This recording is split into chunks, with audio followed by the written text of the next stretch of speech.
What is up, guys? Rick looking after the puppy Kackis here. So if you hear some weird noises, that's why. Thank you so much for stopping by, and today we are going to be showcasing all of the changes that arrived in today's brand new update for Destiny 2, which is patch 2.7.1. It was a hot fix, but it did touch on many areas of the game, improving activities, the director, rewards, combat, and more. So, let's get started. But first things first, I just woke up, and the only reason I'm functioning is because I had some advanced GG focus. Seriously, check it out. Link in the description. Use code KHD for a discount. Now, let's start here with activities. Except before that, kind of some breaking news. Players are logging on after this hotfix and finding that a lot of their resources are gone. Their Glimmer is 0, so Destiny 2 is actually offline right now as I'm recording this for maintenance, so maybe don't log on to the game until this has been fixed. And anyways,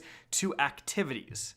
Firstly, for Pit of Heresy, the brand new dungeon. First off, they improved some performance issues in the Chamber of Suffering encounter. Next, they fixed an issue where you could randomly die when transitioning between Necropolis and Tunnels of Despair. This was massively impacting players' flawless solo runs, so if you want to do that, this is now the time. And lastly, they fixed an issue where players could get out of the environment in Tunnels of Despair.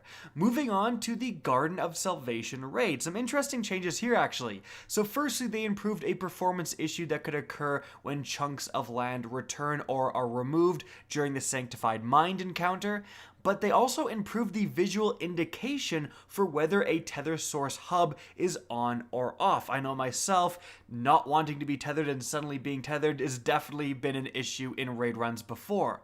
And lastly, they added a text notification when a Vex sacrifices on a relay. This is really big because before, sometimes you wouldn't know. You'd deposit your 30 motes to activate the conflux and it just wouldn't activate. You didn't know why. It's because a Vex got through when you didn't see it. So this is actually a very good change.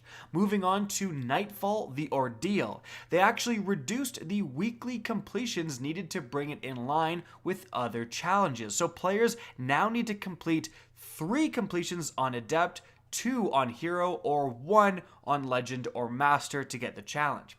Moving on from there, we have the director changes.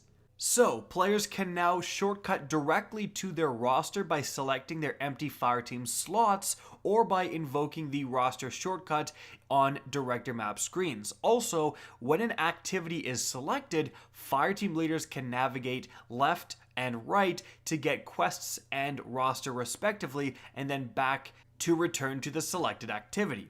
Moving on from there, we have the reward section, and this is a big one. Let's start here with weapons. First off, seasonal bow mods should now work reliably with the Hush Gambit Pinnacle Bow.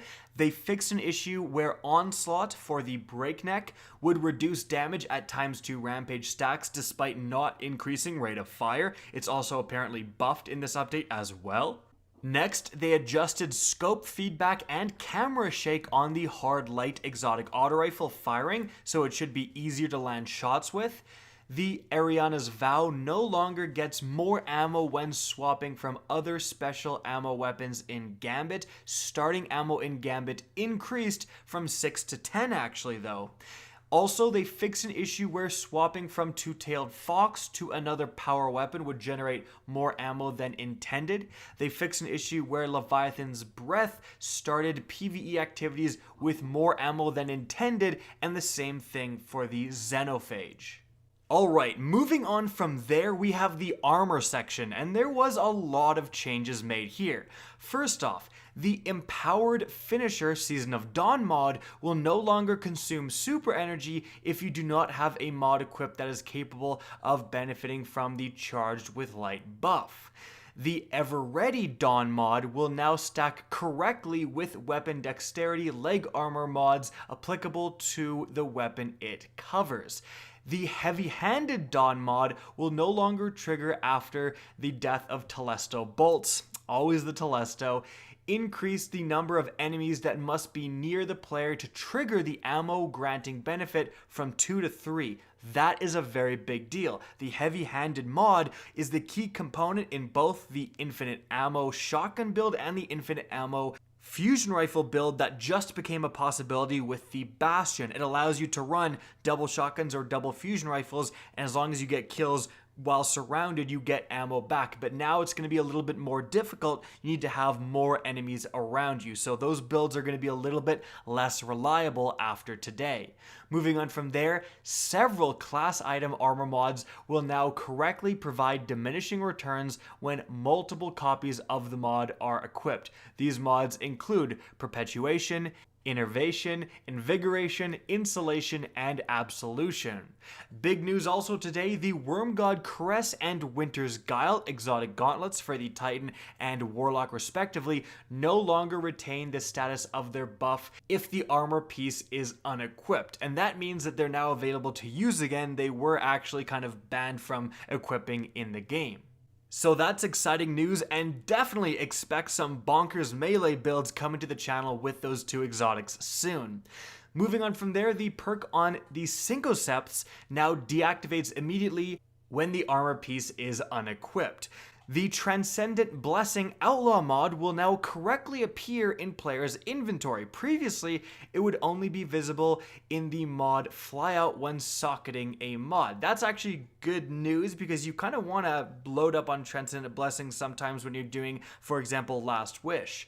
Moving on from there, Grenade Launcher Scavenger will no longer award special ammo for grenade launchers when the player picks up primary ammo bricks.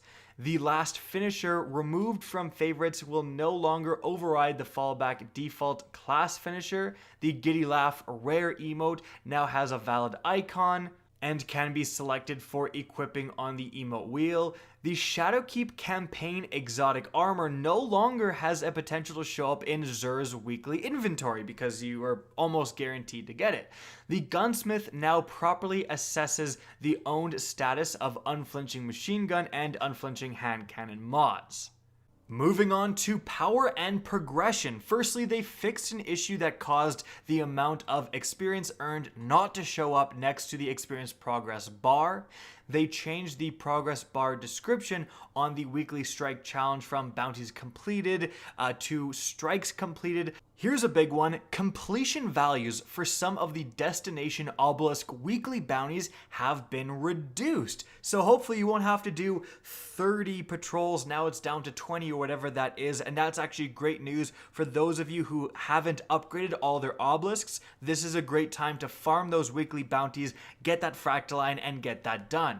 Next up, they fix an issue where the green with Envy Pursuit could stop progressing correctly, and players who were in this state should have progress updated retroactively. Moving on to combat, and starting with gameplay, we got some big ones here. Firstly, they fixed an issue in which Roaring Flames was buffing solar weapon damage while standing in a well of radiance. Yes, that was a thing. It's fixed. Fixed an issue in which Sunbreaker Titans were able to self-heal by bouncing a throwing hammer off a wall. They also fixed an issue that prevented Warlocks from using Blink after switching weapons or canceling Sprint. So Blink actually might be a lot better because of that. They fix an issue that would sometimes cause the Sunbreaker Titan's Mortar Blast to deal little to no damage. They fix an issue that allowed Sunbreaker Titans to gain stacks of Roaring Flames by destroying telestial projectiles. Yep, we went over that. And they actually increased the Sunbreaker Titan's Mortar Blast damage by 70% in PvE. Remember, Mortar Blast is the melee ability that comes with the code of the Siegebreaker, so maybe try that out. 70% is a huge increase to damage. Now, for Crucible, the only thing they change is that players will remain in spaceflight instead of going to a black screen when they load into a PvP match faster than their peers. Alright, moving on from there to Bounties and Pursuits. First off, fix an issue that could prevent players from obtaining the Black Armory Key Mold quest from 801 on multiple characters.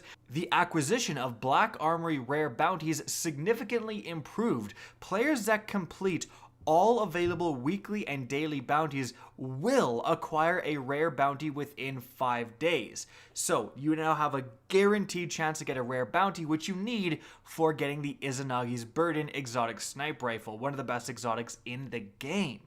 Black Armory keys taking up space in pursuits will be removed if a player has already completed the Mysterious Box Izanagi's Burden quest chain and unlocked the exotic in their collections.